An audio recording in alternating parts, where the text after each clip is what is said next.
આદરણીય મહેમાનગણ, આચાર્ય શ્રી સર અને મારા પ્રિય વિદ્યાર્થી મિત્રો, આજે હું પ્રજાસત્તાક દિન વિશે બે શબ્દો કહેવા માંગુ છું, જે શાંતિથી સાંભળવા નમ્ર વિનંતી.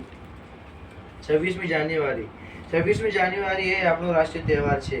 15મી ઓગસ્ટ 1947 ના દિવસે જ્યારે આપણો દેશ સ્વતંત્ર થયો હતો, ત્યારબાદ દેશનું બંધારણ ઘડવા માટે બંધારણની સમિતિના રચના કરવામાં આવ્યું હતું. તેના અધ્યક્ષ ડોક્ટર બાબા સાહેબ આંબેડકર હતા. આ બંધારણ 26મી જાન્યુઆરી 1950 ના રોજ અમલમાં આવ્યું. આ દિવસથી ભારત સર્વભૌમ પ્રજાસત્તાક બન્યું. ત્યારથી આ દિવસ રાષ્ટ્રીય તહેવાર તરીકે ઉજવાય છે.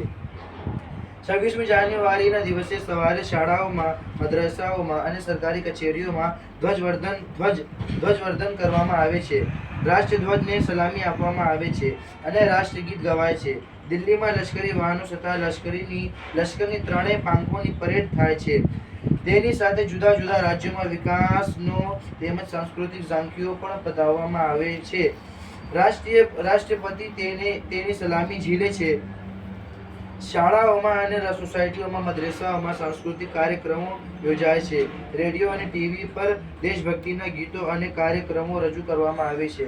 સાંજે સરકારી મકાનો રોશનીથી ઝળહળી ઉઠે છે. કેટલાક લોકો પણ પોતાના મકાનો પર રોશની કરે છે. પ્રજાસત્તાક દિન રાષ્ટ્રીય ભાવનાની પ્રેરણા આપતો તહેવાર છે. છેલ્લામાં એક શાયરી કરીને મેં મારું તકરીર ખતમ કરવા માંગુ છું.